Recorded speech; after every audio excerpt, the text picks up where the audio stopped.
Hey, good morning, everybody. Good morning, Professor. Hi, Angelica. I see like 8 people. I see 8 people in the collaborate now. Um, you guys hear static, right? Do you hear static? Yes. Yeah, yeah. There must be yeah, and I also hear static from your end. I mean, it's I guess it's my computer with my computer. So I think I will need to restart my computer. Uh, yeah, Nicole, Noel, Antonio. Yeah, I know. So let's see if I can. Two things I try. One, I can just simply restart the browser, and normally, if this is a slight problem, it can fix the issue. But if it doesn't fix, then I will have to restart the computer.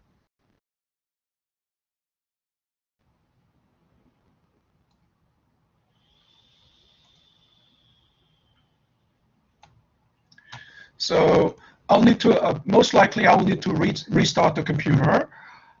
It might take some time, but before I go, let me check how many people have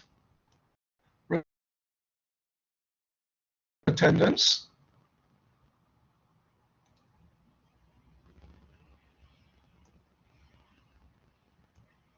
21, 921. And, so I see 10 people here in the discussion board. That also means, yeah, 10 people. So the numbers are matching. So I believe everyone is on. So I'll be back very shortly. It will just take just a few minutes to restart the computer to fix this problem. Okay, let me just.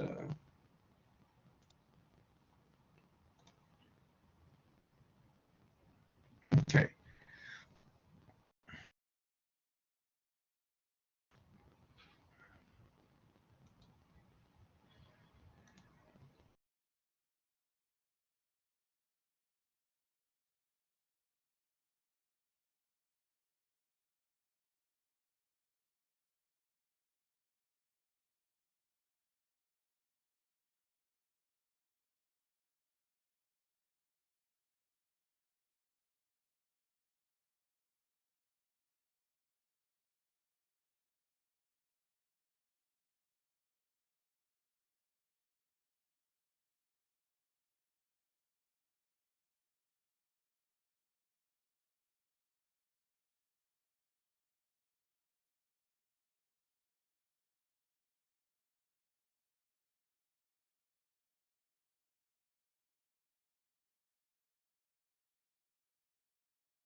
All right, I'm back. How do I sound like?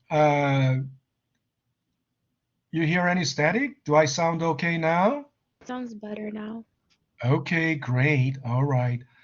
So, yeah, I don't know why, I gotta change my computer or uh so let's see.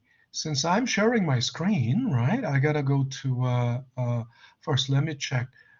We have 14 we have like 13 people currently in the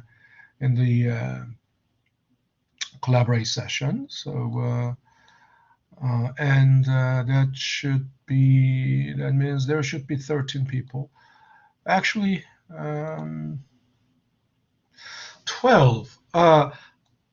In the discussion board, only 12. That's actually 11 because uh, one thread is mine, so that means only 11 people in the uh, that signed into the collaborate session. I mean, discussion board.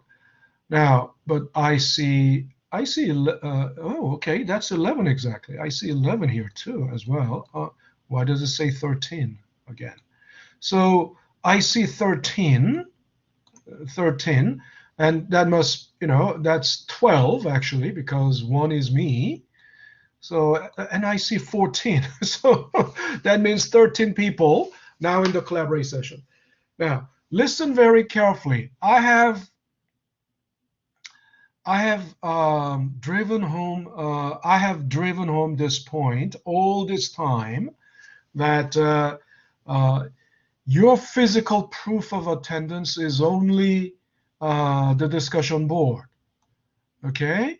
So if you're not here, if your name is not here, uh, you're absent. Okay? Because there's no physical proof, right? So please don't forget to sign into the today's forum in the discussion board because uh, that's the first order of business, right? When you uh, when you join the class, when you join Blackboard every morning, every Tuesday and Thursdays, uh, this is the first order of business. You gotta establish your physical proof of attendance. Okay, so before coming to the collaborate session, you come to this, right? Do this. So that's 13, and then 13 here as well. So, okay, the numbers match. All righty. So I believe in our last class, and what do I have? Okay, that's the.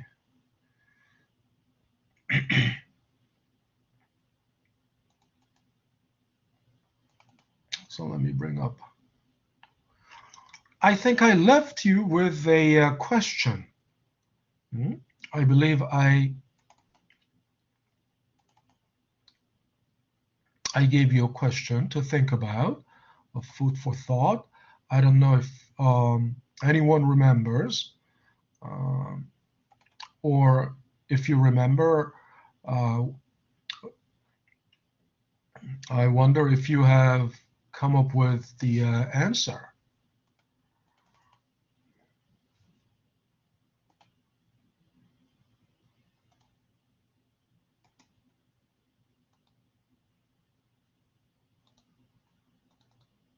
Oops.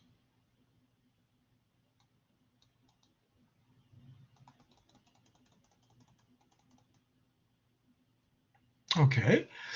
We were talking about the nominal interest rate and real interest rate, right? Remember that? Um, and I was using the example of, okay, I believe I did.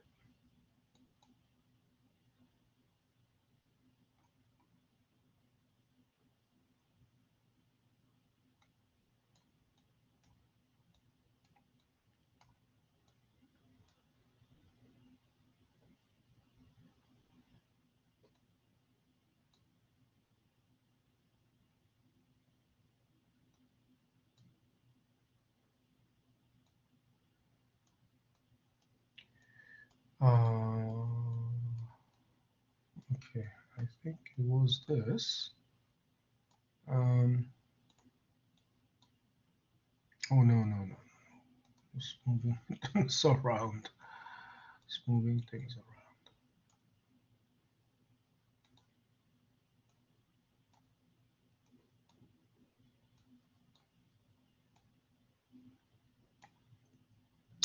I believe we were talking about the Coke example.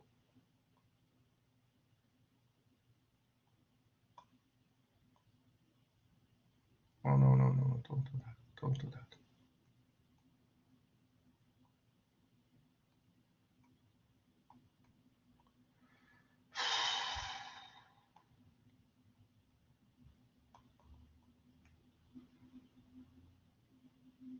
Okay, the mouse is acting up today. The mouse is acting up. But the point is, okay.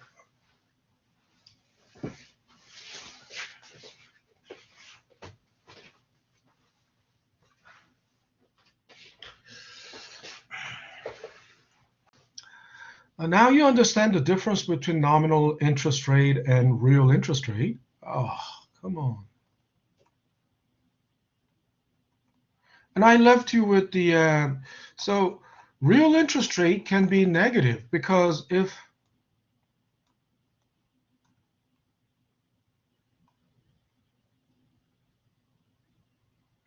inflation is greater than, come on.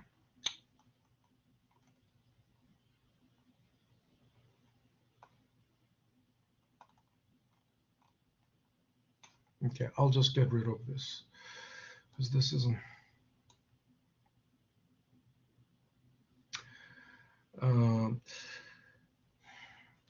So the question I left, the question I gave you at the end of last class was that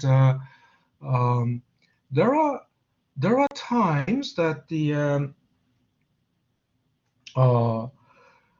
Federal Reserve wants to create a negative real interest rate, right? And it's not necessarily Federal Reserve only,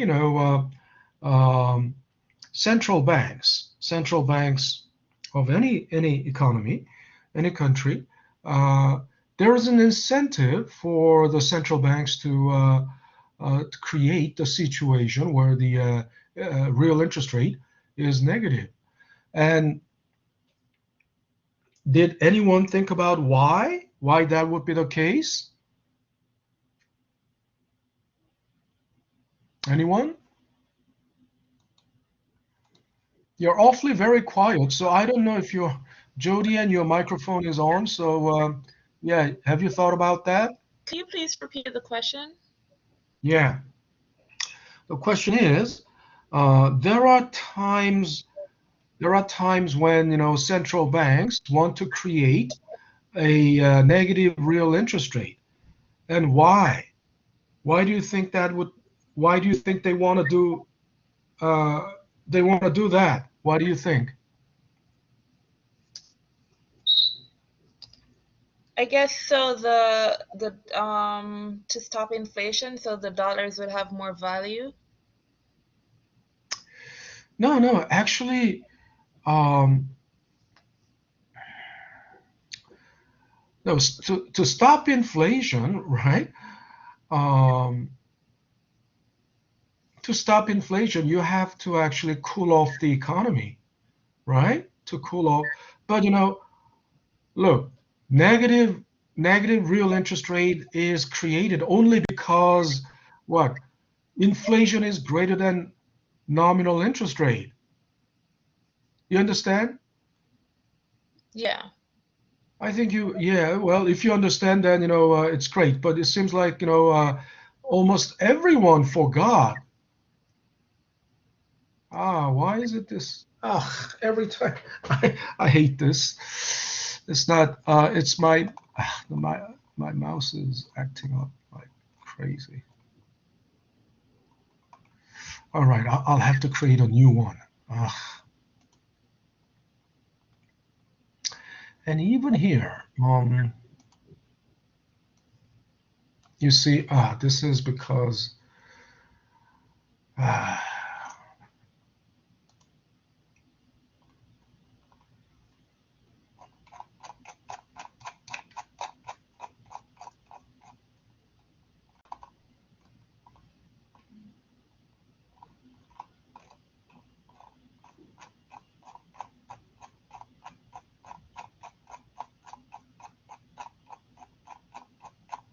Professor, isn't the reason why banks want a negative interest rate so it's possible for them to lend more money to customers? yeah. Who said that? Angelica Perez. Yeah, Angelica. Angelica. Yeah. I mean, that's kind of conclusion, but you need to also explain the process that leads to that. But what? How? Yeah. But answer this. So, how can how does that make it easier for banks to lend more money when uh, uh, real interest rate is negative? How does that make it easier for banks to lend money? Angelica. Doesn't it have to do like with the economy, like turnaround in a way?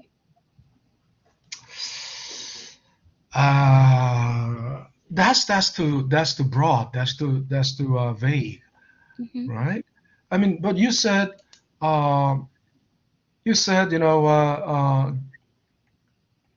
basically, the essence of what you're saying is if the uh, real interest rate is negative, then that makes the lending that makes the lending go up, or that makes the borrowing go up, right? Yes. That's the essence of what you're saying. At least for that, you deserve 0.25. But if you give me like the whole the mechanism, the whole process, then that would be like at least a zero point 0.5 point question. Okay, so today is 21, right? 21st, and this is FNB 100 section 1101. So Angelica, you got 0.25. Um, yeah, well, but Angelica basically gave the conclusion. The thing is, the process that leads to the conclusion, right? What's important is the process that leads to the conclusion. Yeah, but think about it. When the real interest rate is negative, uh, that means this is a good time to borrow because of course, that means, this negative real interest rate situation is, lasting for the entire term of the loan. And it may not last for a long time. It may not last for years. It may last very briefly. It may last only for less than a year. But that's fine because most of the loans, um, uh, most of the businesses are getting, uh, most of the businesses are generally, getting the short-term loan, and a short-term loan because um, most small businesses are constantly plagued with um, cash flow shortage, right? Cash flow for small businesses are always very tight. So constantly they need, loans, short-term loans. And but businesses borrow. Suppose even a small business, but not a very, just not a mom and pop store, but let's say a decent-sized small business or mid-sized businesses.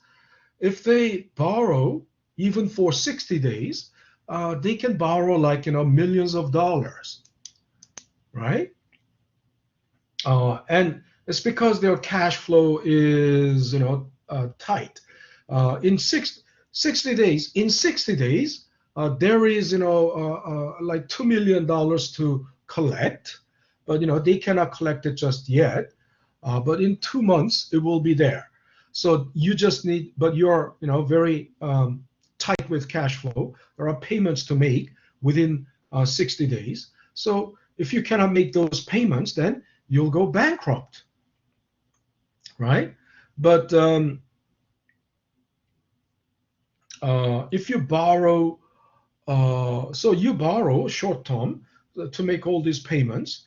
So you borrow, let's say, like $2 million for 60 days, and even for half year, even for half a year, or even for 1 year, if this negative real interest rate situation persists, then this is a wonderful time to borrow, because when you pay, because real interest rate is negative, you're paying actually, although you borrowed $2 million at 10%. So let's say when you pay back, you pay $2.2 million.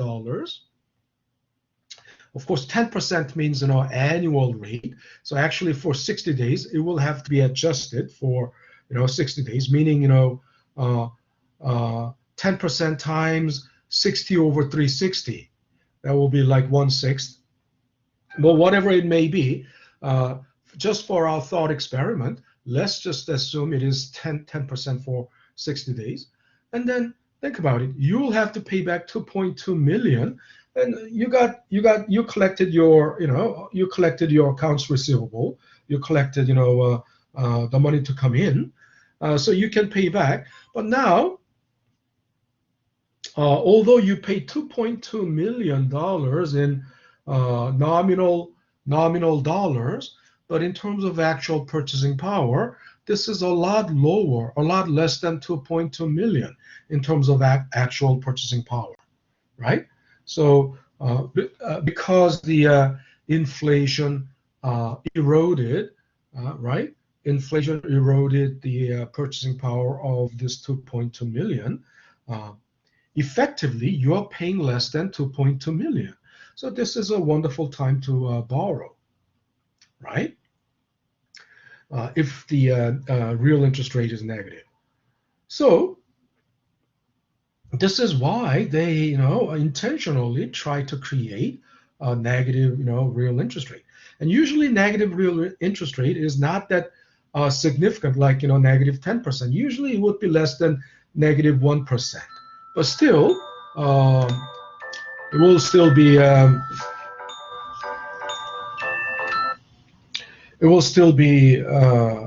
significant incentive for businesses to borrow. Okay, yeah, that is the reason why the central banks try to create. And if you think about it, they try to create this slightly negative real interest rate situation. And if you think about it, you all know the Fed funds rate is about 0.25%, somewhere between 0 to 0.25%, right? You all understand that, right? Because I showed you, right, last time that since 2009 it was this low, but then it started to crawl. Economy started to recover and recover 2009. Very slow path of recovery, but they recovered anyway. The economy recovered anyway. So by 2016, they tried to raise the interest rate, target. The benchmark interest rate, which is Fed funds rate. So it started to go up, and then by 2018 it was about 2.5%. But the pandemic hit. So from 2000 again back back to 0.25%. So think about it. If 0.25% is the Fed funds rate, right? And let's say Fed funds rate is the lowest interest rate because it's the baseline, and all other lending rates would be above that. But let's say all interest rates at 0.25. But what was the inflation? Does anyone remember what is the latest inflation? Huh? Didn't I show you the I'm gonna have to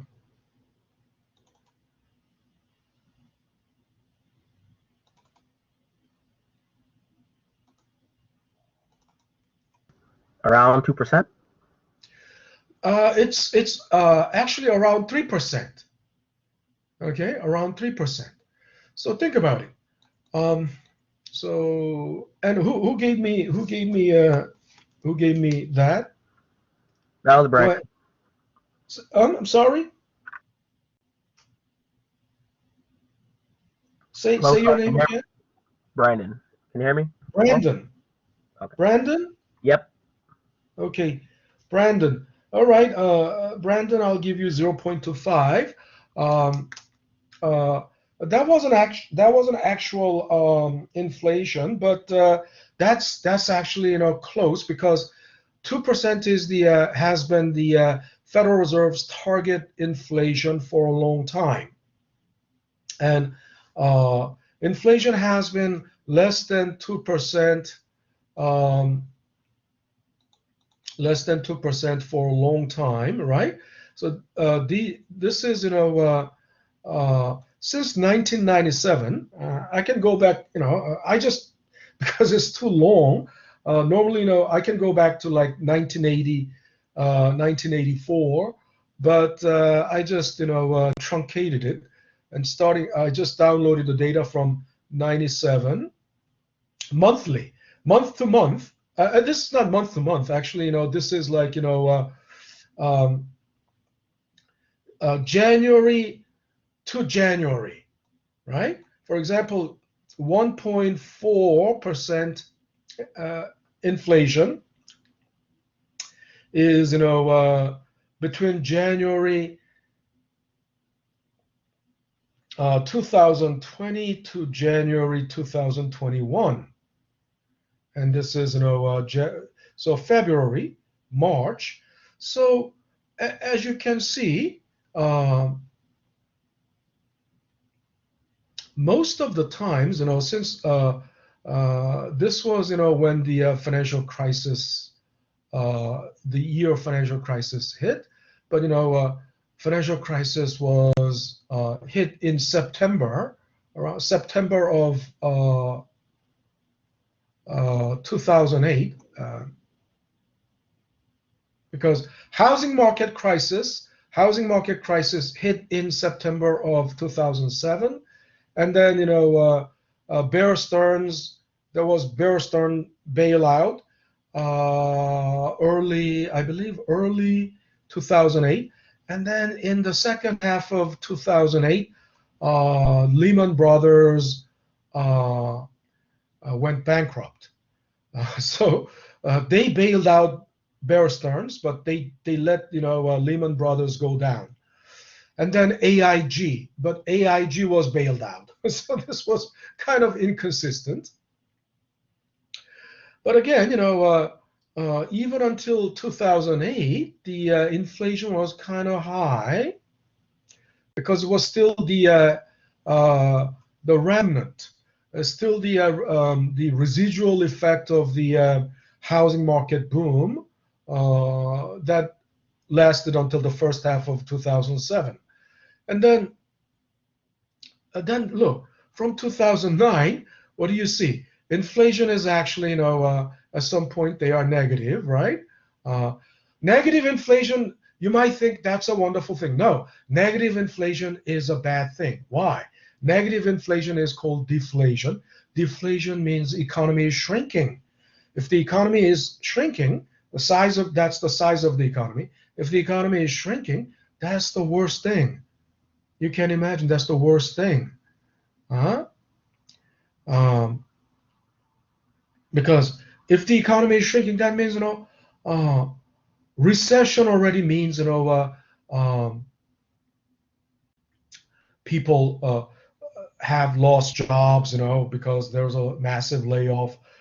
And if the economy is shrinking, that means, not only, less jobs, fewer jobs, but lower production capacity of the economy. Lower production capacity of the economy means, clearly, less goods, right? Less goods to consume and less income to, consume those goods. This is U.S. economy is like $21 trillion. GDP of the U.S. economy is like $21 trillion as of 2020. But think about it. If the U.S. economy shrinks to 10 trillion, that will be even smaller than China. I mean, China is about 14 trillion, I would say. So U.S. economy is still, at least 7 trillion bigger than China. In terms of population, of course, if population is the productivity, of course, China should be the number one in the world. But that means China is that inefficient, right? With that much population, the productivity is that low, right? In terms of productivity, with the smaller population, but bigger GDP, that means much greater productivity, right? Of course, productivity isn't only the population doesn't give. Population doesn't mean it's not, it doesn't equate with productivity. Of course, it should be the labor force, skilled labor force, well-trained labor force, combined with capital.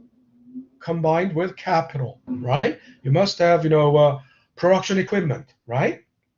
Capital in this context means production equipment. So if you have well-trained, well-educated labor combined with large, amount of, or large scale, high quality, top of the line production equipment, right? Capital, then that would the productivity will be very high. A country like South Korea is a very good example of high productivity because they have only about 40 million population. South Korea has about 40 million population. Their GDP is 1.5 trillion or 1.8 trillion. Of course, compared to the U.S., it's a small GDP, but that's 10th 10th largest economy in the world. But most and UK is only about 2 trillion. France is also about 2 trillion. Germany about 2.5 trillion. Russia is about 1.5 trillion as well. So and Spain is Italy, Spain, Italy is about 1.8 trillion, I guess, 1.6 trillion maybe. I'll have to check. Spain was about 1.1 trillion, 1.2 trillion. Anyway, South Korea has only like 40 million population, which is less than, of course, France, less than UK, less than, I guess, Italy, less than Spain, or about the same size as Spain, but has GDP greater than Spain, comparable to Italy, about the same as Italy with less population. So you divide it by the number of population, divide the GDP by number of population. That gives, a GDP per capita, right? But what can make it possible? Because that means the productivity. Productivity is high, right? And you might wonder, maybe these statistics must be revealing. What? Russia is only about 1.5 trillion GDP. US has 21 trillion GDP. So US is in terms of GDP 21, almost not 20 times, but 21 trillion divided by 1.5 will still be somewhere about 15 or whatever. But with 15 times greater GDP, Russia is still what? As if you think Russia is like the major enemy or hostile or hostile power. In terms of GDP, Russia is very small compared to U.S., but Russia has a huge military. Military.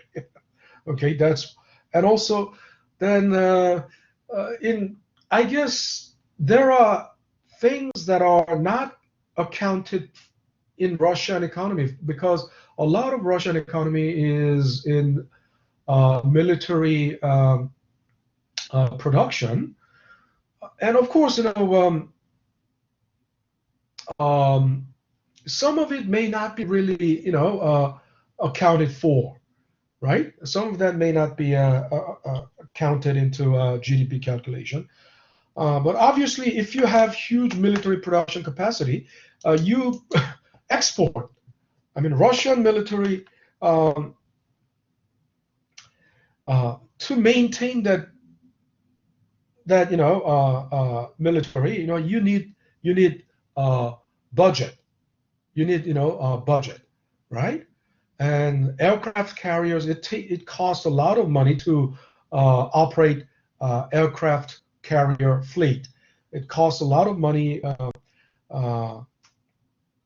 So obviously, with 1.5 trillion, you may not be able to. Russia may not be able to really, operate all that, naval power. So obviously, there must be something that's not really counted in that GDP calculation for Russia. But the idea is a thriving economy. If the inflation is negative, then that's deflation. And U.S. had deflation throughout 2009. But then 2010, everything is back in the positive range. And that means, inflation was positive. Positive inflation is what? And of course, you think, I said Federal Reserve's target inflation rate is about 2%. So U.S. economy was at around target inflation rate in the early part of 2010. And then they were below 2%. And this is first half of the year, second half of the year, right? First half of 2010, 2010 it was 1.6, and then 2.1 second half of the year, average of first half, right? Average of second half. So they were just most of the times. The inflation didn't reach, sometimes they reached 2%, but on average, they didn't reach 2%. And why 2%? As I said, 2% is the target inflation set by the Federal Reserve. And you might wonder, wouldn't they want 0% inflation? Wouldn't they want? And why would they target it at 2%? Wouldn't they target it at 0%? Isn't 0% inflation a good thing? No, not at all. Why? If you think about it, actually inflation is a sign of vibrant economy. Right? You understand? There are two causes of inflation. One, it's called demand pull inflation, and the second, cost push inflation. What is demand pull? Demand pull is inflation is caused by literally one of the two reasons. One, strong demand, right? Think about it. If the demand is strong, the price will have to go up, right? You understand? If the demand is strong and the supply is relatively inelastic, think about it. Demand depends on income. You understand? Your demand, spending will go up when income goes up, right? Everyone agrees to that. Excuse me, right? Yes. Yeah, that goes without saying. If your income goes up, your spending will go up, and the spending is the demand, isn't it right? Spending is the demand, right? Spending drives the demand. So, and the demand is something. Most of the demand is elastic, meaning it can stretch like the rubber band. It can stretch easily like the rubber band, right? You understand? There are demands that are inelastic. Something like staple goods, like food, shelter, clothing, energy, right? Food, shelter, clothing, and energy, and transportation. The three basic necessities of life is food, shelter, clothing, right? These things, of course, food, staple. I'm not talking about like fancy, I mean, if you're starving, you still have, I mean, regardless of your income, whether your income goes down or you lost your job, you still have to eat, right? You still have to eat. And let's say, you don't have, you've been starving for days. Can you say, oh, I'm a vegan, I can't eat this? Can you say that? I'm a vegan. I'm a vegetarian, I can't eat this. Can you say that? If you've been starving? Do you think you can? That's luxury, isn't that right? Yeah. Yeah, right. If you've been starving, you won't say, I'm a vegan, right? That's when you are fed already. When you're fed up, basically, you're fed up. So you can say, I'm a vegan, right? But if you've been starving, you can't say I'm a vegan. That's a luxury. Your life. So think about it. But so basically our staple food, like I can't say I can't speak for everybody, but uh, uh, typically in the U.S. Uh, uh, in the U.S. diet, average U.S. diet, like bacon, egg, bacon, egg, bread, something like uh, uh, uh, ground beef or whatever, those things, prices don't the staple, even if staple food, even if the price changes, your demand doesn't go down. If the price goes up of those staple food, your demand is relatively steady, constant, right? But otherwise, vegan food, price goes up, demand can go down. You understand? Only the vegan section, people will not necessarily be that choosy, right? When the price of vegan food goes up, even I don't know if you go to vegan section of Whole Foods or wherever, if the price doubles or triples, right? I don't think that many people will say I'm a vegan, right? Or I'm a vegetarian. Uh, um, Depends on their income. Of course, but I'm talking about the average. I mean, if you're a billionaire, you will still say, even if the price triples, if you're a billionaire, you will say, I'm a vegan. Of course you can. But if you have average income, and if the price of vegan food, vegan section, triples, quadruples, you won't say I'm a vegan anymore, right? Or even if you say you're vegan, your demand will go down. Of course, your demand will go down. That kind of demand is elastic, right? Because it changes, But basic food and shelter, clothing, the demand for those goods are inelastic, because even if the price goes up, your demand cannot go down that much, because you have to eat. In the winter, you have to clothe yourself, right? In the summer, maybe you need only one T-shirt, but in winter, you have to have some padding jacket.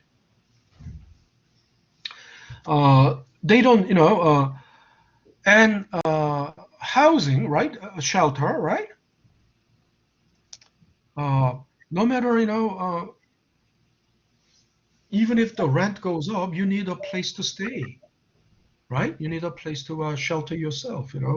Demand is, inelastic and energy. You must heat up your home in winter, right? And then, transportation. I mean, you gotta go to work, right? Of course, we can work, these days, from home, but those are very, bare necessities, and the demand for those bare necessities are inelastic, but otherwise, demand is elastic. So, and if your income goes up, your demand also goes up. Demand also goes up. So,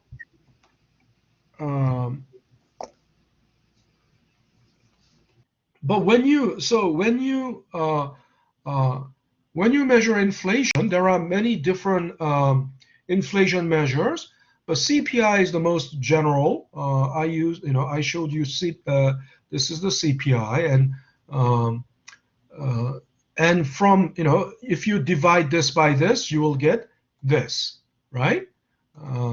It's basically how it is calculated. July, I divided 2021 July CPI. I divided by July 2020 CPI, and I got this. That's, look, 5.4, right? When you round this up, that's 5.4. So that's how they got it. And the point is, because demand is relatively elastic, and income goes up, demand goes up, but the supply is not that elastic, because supply is physical, right? Supply is limited by the physical capacity of the producer. Isn't that right? Think about it. All the industrial goods that we have these days. I mean, back in several centuries ago, 18th century. Think about it. Even 18th century. What kind of industrial good was there? There was only the goods that you could consume were agricultural produce, right? Or and just tailor-made, custom-made things like clothing, right? There was no computer, no car, no TV, all these Agrarian society at that. Yeah, it was an agrarian society, right? There was nothing mass produced. Nothing, no no industrial goods. So in those days, the producers were mainly just, farmers or fishers or small, merchants, small, craftsmen, small craftsmen, like, tailors, blacksmiths. That was all, right? But now we have everything we consume are industrial goods, right? Manufactured on a massive scale. But manufacturing is basically limited. The capacity of manufacturing is basically limited by its physical production capacity, right? In other words, size of the plant, right? Makes sense? The size of the plant defines the production capacity, right? The size of the plant defines the production level, the output level. And then think about it. Demand is quite elastic, because if your income goes up, it's called, wealth illusion or income illusion. But when your income goes up, your spending goes up. So demand goes up, but the supply side cannot catch up as fast as the demand. It cannot catch up with the speed of the demand increase, because to catch up with the increasing demand, and if the economy doesn't have excess supply capacity, right? And even if the excess supply capacity is very small, I mean, because companies generally run at plants generally run at around 85% of the full production capacity. They want and they want to run at 100% capacity, but if they run at 100% capacity, then when there is something breaks down, right? Something breaks down, and if you run at 100% capacity all the time, something is bound to break down. And if something breaks down, then there will be a long, gap. There will be a disruption in their production, and then they miss the opportunity to capture the demand. So generally, if they run at full capacity, they run at full capacity sometime, but not all the time, right? They run at full capacity only sometimes, but not all the times. So if they have small excess capacity, they can pick up the increasing demand, but only up to that point. Eventually, even if they run at 100% capacity, but if there is still more demand, then what can you do? What should you do? You will have to increase the plant size, right? You will have to double the plant production capacity. That means you will have to double the plant size. And doubling the plant size means construction. You have to build another plant with the same capacity. Then you will, but the construction of another plant doesn't happen overnight. It takes at least a year or 1 year or 2 years. It may take even a couple of, maybe 2 years, not more. If it takes like 10 years, then the demand, increase in demand, which could have been temporary, it will be gone already. It will have been gone already, long time ago, right? So construction of new plant, usually, maybe, not more than 1 year or not more than 2 years. 2 years is already so think about it. That is why physically there is a wall. There is a wall, right? There's a wall in the supply capacity of the economy. And if the demand increases, rapidly, then it will hit this wall, right? Supply, and then with no increase in supply capacity, just there's more demand, more demand. What's going to happen? Inflation will accelerate. But anyway, before inflation accelerates, right? When there is a strong demand, already prices go up. So the point is, inflation is not necessarily a bad thing. You understand? Inflation is not necessarily a bad thing. A moderate inflation. And what is a moderate inflation? That's where that Federal Reserve's inflation target comes in. Inflation target, that 10%, 2% inflation target, that's a desirable, moderate level of inflation. Okay? And so that's demand. That's basically demand pull inflation because it comes from the demand side.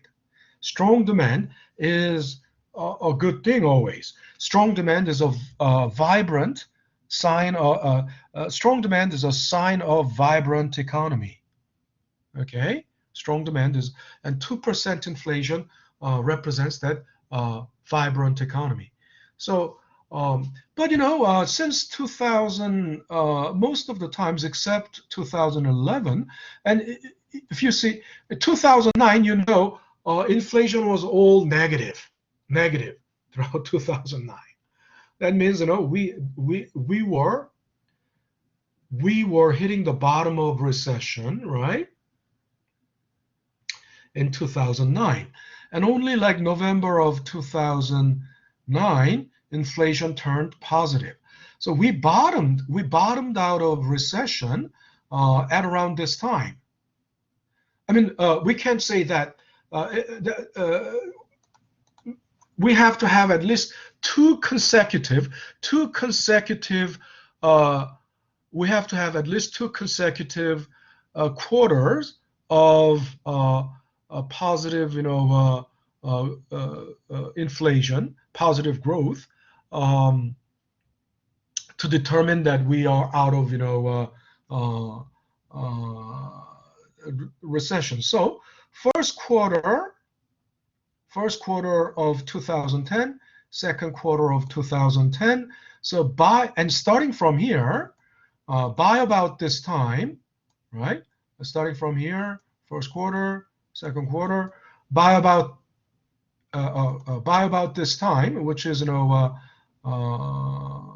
like what, May of 2010, they declared that the economy bottomed out.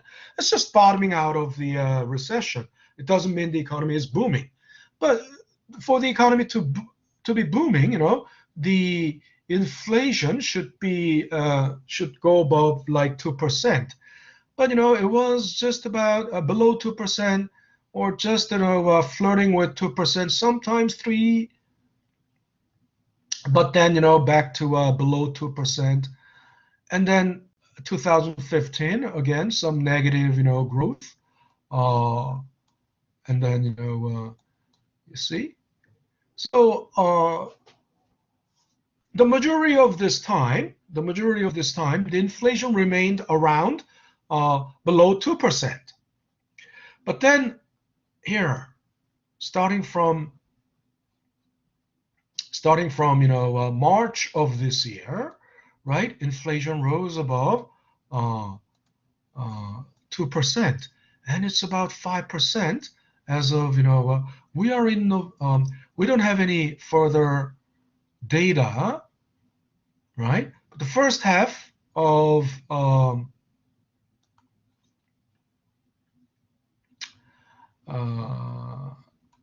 I got, we don't have any further data after July, but first half of this year it was about 3.37%, right? So so I was talking about, inflation was about let's say 3%, but what was the Fed funds rate? What's the Fed funds rate? Huh? 2.5. Does anyone say that again? 2.5. 0.25. 0.25, yes. And who said that? Jody and Turner. Okay, Jodian, you got 0.25 for that. Yeah, 0.25% was the Fed funds rate, and you got 0.25 for that. What a coincidence, right? Yeah. So then think about it. What is the real interest rate? Inflation was about 3.5%, huh? Let's say 3%, and the Fed funds rate was only 0.25. So what's the real interest rate then?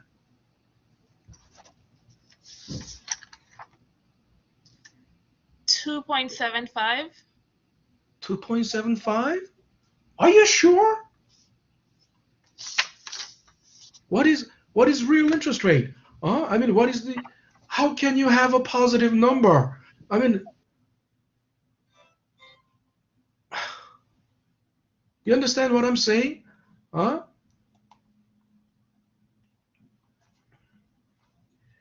Nominal, this is two. No, this Is is. it minus Yeah, 5? it's negative what? 2.75. Yes, and who said that? Jody and Turner. Okay, Jodian, you got another 0.25 for that. Yes. You see, currently there is, like negative real interest rate, right? Currently, happening in the economy, Yeah. right? And Federal Reserve, um, Federal Reserve doesn't say that we intended this to happen, but it's clear, the effect is clear. When there is, if the real interest rate is negative, then that makes the borrowing more easier. Isn't that right? So they are still trying to stimulate the economy, right? Although they are talking about taper, right? And you understand what taper means, okay? I'm gonna get back to this later, but um, uh, you understand the situation now. You understand with the negative real interest rate, this is still the time to borrow short term and pay back. Make sense? If you borrow $1 million for, let's say, 60 days or, 90 days, you pay back. And this negative real interest rate still, persists, and you are actually paying back less than what you owe, right? You're paying back clearly less than the nominal dollars that you're paying back, right? In real terms. So Yeah. that is, that's what it is. Now it's 12:06, and I think this is a good time to. It's 12:06. It's a good time to. It's a good time to take a break. So let's take a 10-minute break and reconvene at 12:16. Okay? Let's get back at 12:16. 12:17, actually. 12:17. All righty.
All right, we're back. We're back. Let's see.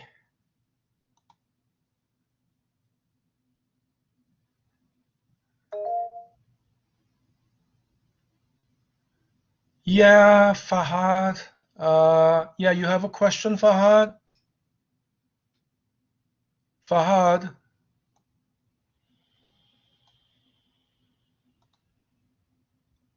Yeah, Fahad, you raised your hand. Go ahead and speak. Make sure your microphone is Fahad. Where is Fahad?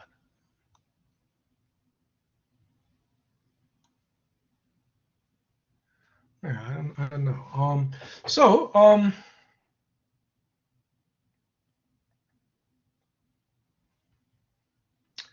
Okay, so where was I?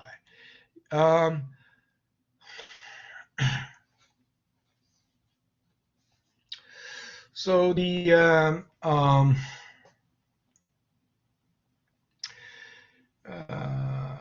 we were talking about the real interest rate, and a real interest rate is inevitably tied together with the inflation, and the inflation comes from two factors, two reasons. One is I said demand pull inflation, right? And the other one is cost push inflation. And I'm not going to talk about cost push inflation at this point because we have, but demand pull inflation ranging around 2% is not a bad thing. A moderate inflation, demand pull inflation, is a sign of vibrant economy. So if there is no inflation or negative inflation, that's clearly not a good thing. So, and the next thing is, and I think there was something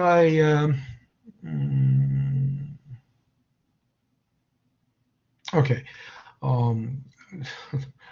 It escapes my mind. It escapes me what I was trying to say before the break. But if it comes back to me again, I'm going to talk about it. And the interest rate can be also classified as simple interest rate versus compound interest rate. Okay, and we already know what compounding is. We already know because when we did geometric average, we talked about compounding. We're going to come back to that, at some point.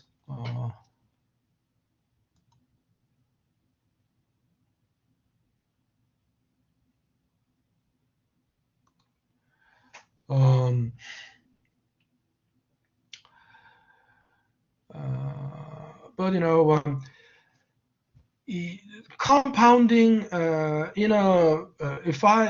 if this is a good analogy, I think this is a good analogy, right? I probably also used this analogy before.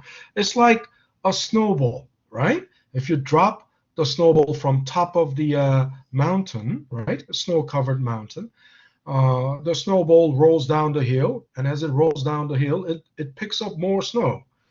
But the rate of the snowball will grow, but the rate at which the snowball grows isn't constant. Even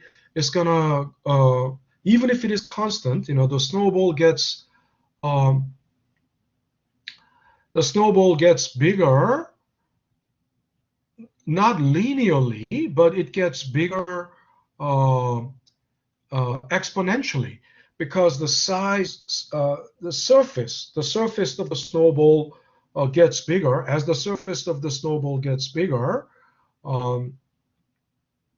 it picks up more snow, not just in linear fashion. It's not like it's like it's not like one time. It's not like two times, three times, but it's like by the exponent, right? Squared, cube, to the fourth power. So anyway, Compounding is the way the interest rate accrues in a long-term financial market. And in financial market, there is capital market and money market. Capital market is long-term financial market, and long-term financial market is long-term lending, market for long-term lending. Long-term means any maturity greater than 1 year. Okay, any maturity greater than 1 year, that's long-term. Then any maturity less than 1 year, shorter than 1 year, is short-term. So short-term financial market is called money market. Long-term financial market is called capital market. Okay? And the capital market, in the capital market, the way the interest rate accrues is through compounding. But in the short-term financial market, it's not compounding. It is, simple interest rate. You use. So how does that work? For example, in the short-term financial market, oh God,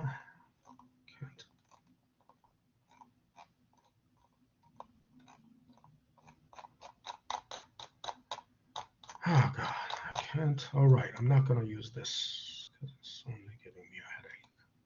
How else? Since I already have this CPI file open, let me just. So,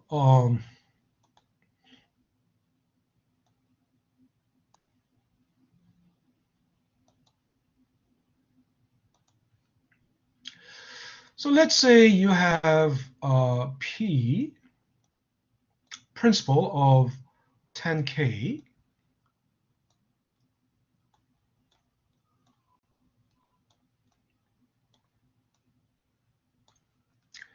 and the interest rate of 10%.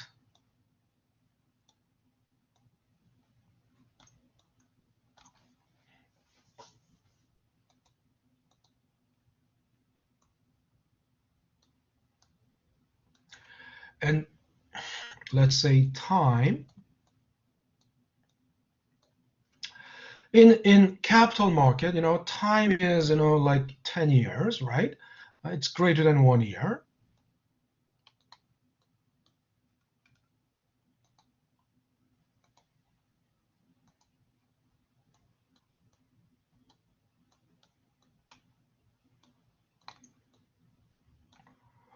We know under a long in the capital market, future value 10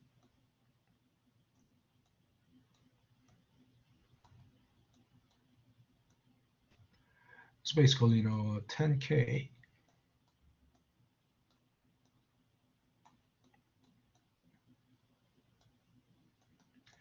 times 1.1 raised to 10 raised to the 10th power, right? In other words, it's P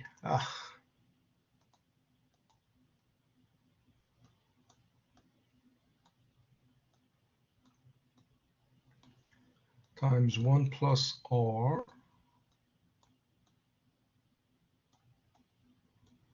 raised to N, right?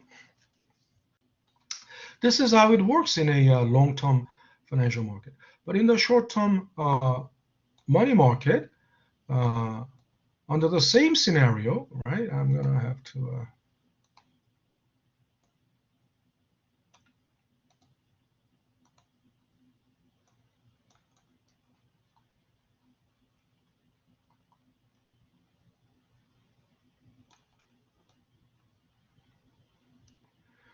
let's say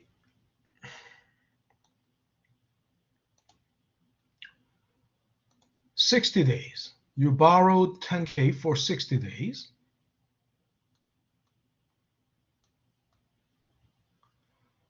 right? It's short term. So what will be the future value in 60 days at day 60, right? So 60 days, right? This is not 60 years, it's 60 days. What you will need to do in the short term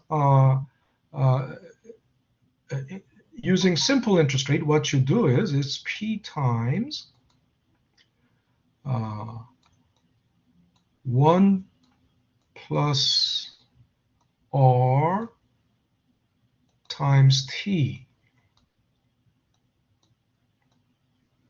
Okay, so you might think, oh, then it's then does it mean 1 plus 0.1 times 60? Is that what you do? Okay, you might question. No. First of all, this is wrong. Why? Look, all interest rates are basically quoted as what? Does anyone remember? All interest rates are quoted as what? Is it? Come on, I think. Look, did everyone come back from the break? Huh? How about you, Angelica? Jodian, your microphone I'm is on. here. Yeah, Jodian. So all interest rates are quoted as what, basically? What is the time frame of this interest rate? Anyone? How come nobody remembers? How about you, Angelica? Are you there, Angelica? Yes. What's the question again, please? Question is, all interest rates are basically quoted as what? Is it quoted as all interest rates are basically what is the interest rates are annual or monthly or quarterly or daily, weekly? What is it? Would it be annually? Annual, yes. Who was that? Noel? Yeah, that was Noel. Okay, Noel. Noel, yeah, you get 0.25 for that, Noel. Pay attention, huh? Yeah, all interest rates are basically annual. This is annually 10%. So can we multiply that, 10%, 0.1? Can you multiply it by 60? Can you multiply that by 60? Would you multiply it by 365? Because it's like 365 days in a year. Yeah, that's right. But you multiply that by 365. You multiply this by 365.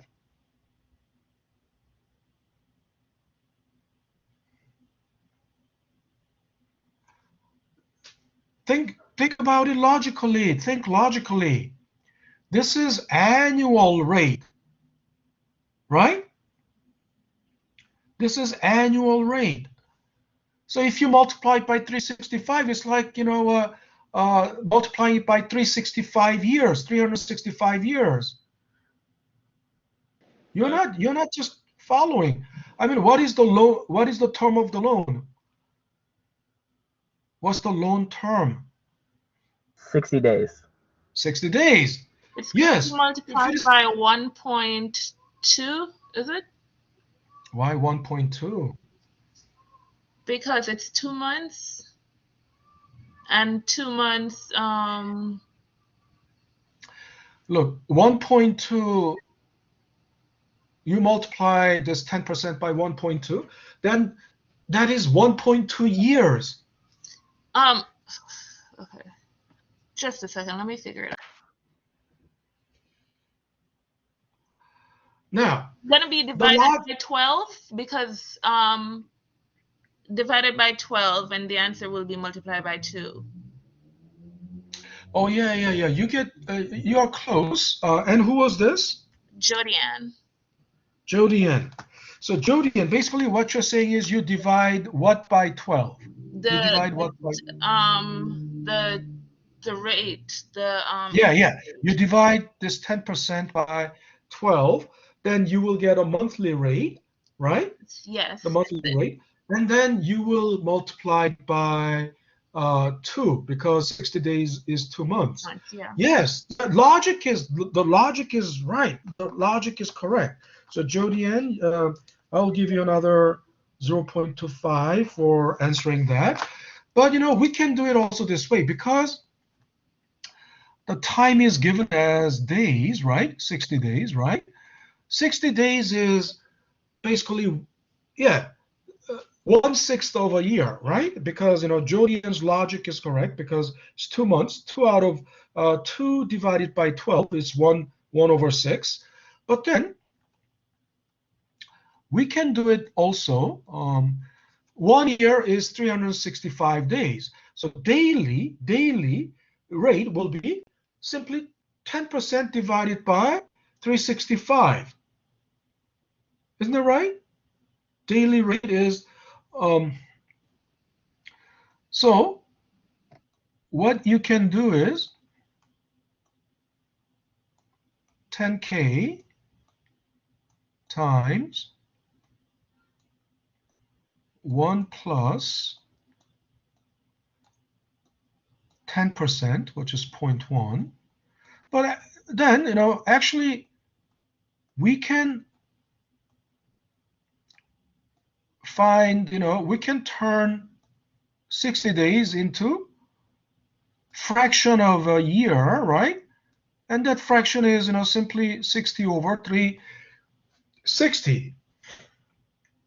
Isn't that right? I mean, you might wonder, isn't that 365? Yes, but in finance, there are 2 types of years. One is, exact interest year, and the other one is ordinary interest year. Exact interest year is 365, and ordinary interest year is 360. And ordinary interest year is the default, right? You understand? Because ordinary, when the name is ordinary already, right? It means, this is ordinarily you use this. That's why it's called ordinary. So ordinary is default unless otherwise indicated, unless otherwise specified, unless there is a specific mention that you use, exact interest year. Unless that's the case, you use ordinary interest year. And if you use ordinary interest year, right, it's 360. So by dividing 60 by 360, it's 1/6, of course. It's going to be, 1/6. You can convert 60 days into partial year or a fraction of a year, right? The fraction is 1/6. So then that's how you calculate the interest for 60 days. And then if you do that and you do the calculation, do the math, and using the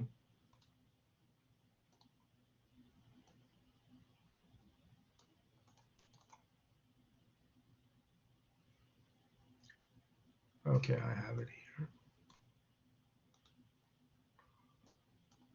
So 10,000 times, open parenthesis, 1 plus 0.1 times 1/6, right? Or 60 days over 360. Okay, and it comes out as, so future value in 60 days is going to be 10,166 times 67.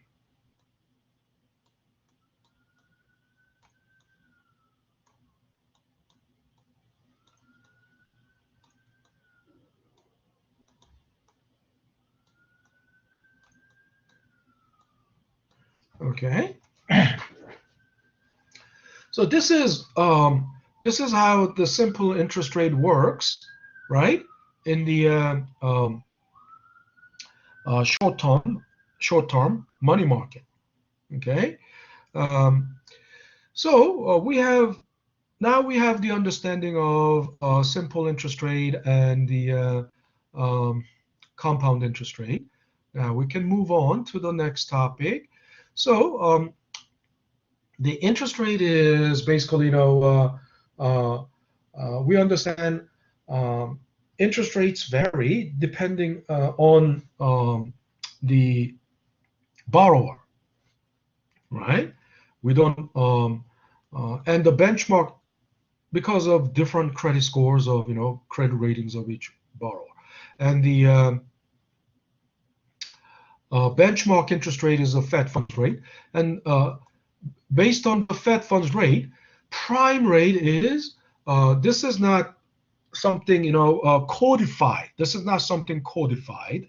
This is not something etched in stone. It's not like, etched 10 commandments, right?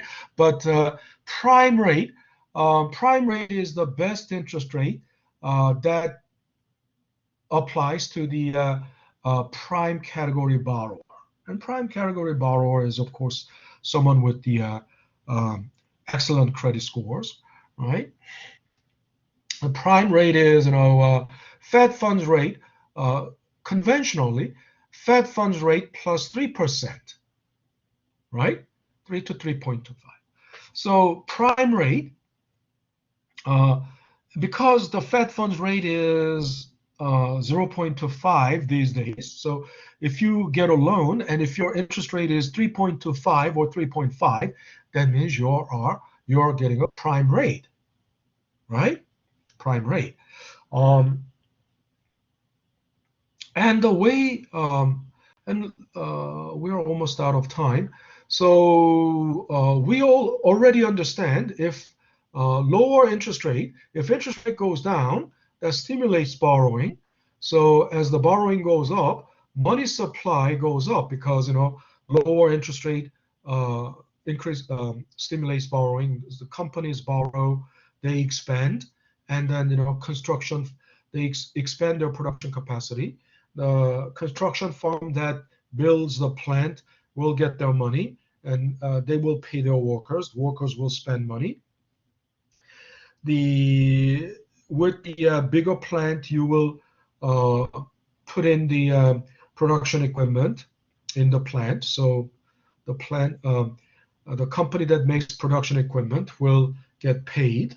They will pay the workers, right? Workers spend money, and that feeds back into the economy. And your company too, because you have increased, expanded production capacity, you will hire more workers. With more workers, you will pay them. The workers will spend money. So there will be an increased money supply throughout the economy, right? And some people, even after I explain all this, some people ask me, what is MS? Professor, what is MS? Pay attention. I'm saying, I'm verbally saying a money supply will increase. That stands for money supply, of course, right? And as money supply increases, as money supply feeds back, workers spend money, it feeds back into the economy, right? So the economy expands. That Y is the symbol for income, right? Of course, it also stands for output. Output is the income is the payment onto the output, right? I mean, income and output are basically the same thing, because everything that you produce, suppose you're a farmer, all your output will turn into income, right? And we understand that it's the opposite. It's exactly the mirror image. If interest rate goes up, it discourages borrowing. And if there's less borrowing, there will be less money supply, and the economy will shrink, right? So we have already understood up to this point Okay, so next time in our next class, I'll talk more about the why um, uh, uh, although uh, everybody has different borrowing rate when we borrow, right? So it's the lending rate from the bank. Why everybody's lending rate when you are saving money, right? So that's the borrowing rate from the bank's perspective. Why we get only 0.1%? I mean, you may get like 10% when you borrow, right? You may be charged 10% interest when you borrow, but you get only 2%, 0.1% when you put your money in the bank. Huh? All righty. So that's it for today. So I'm gonna, all right. So I'll have to sign out. Have a great day, everyone, and I will see you guys on Thursday. Okay? And if you haven't signed into the discussion board yet, please do so because that's the only physical proof of you. All right. Take care, everyone. Signing out. Bye, Professor. Okay, take care. Take care, Angelica. All right. Stop recording.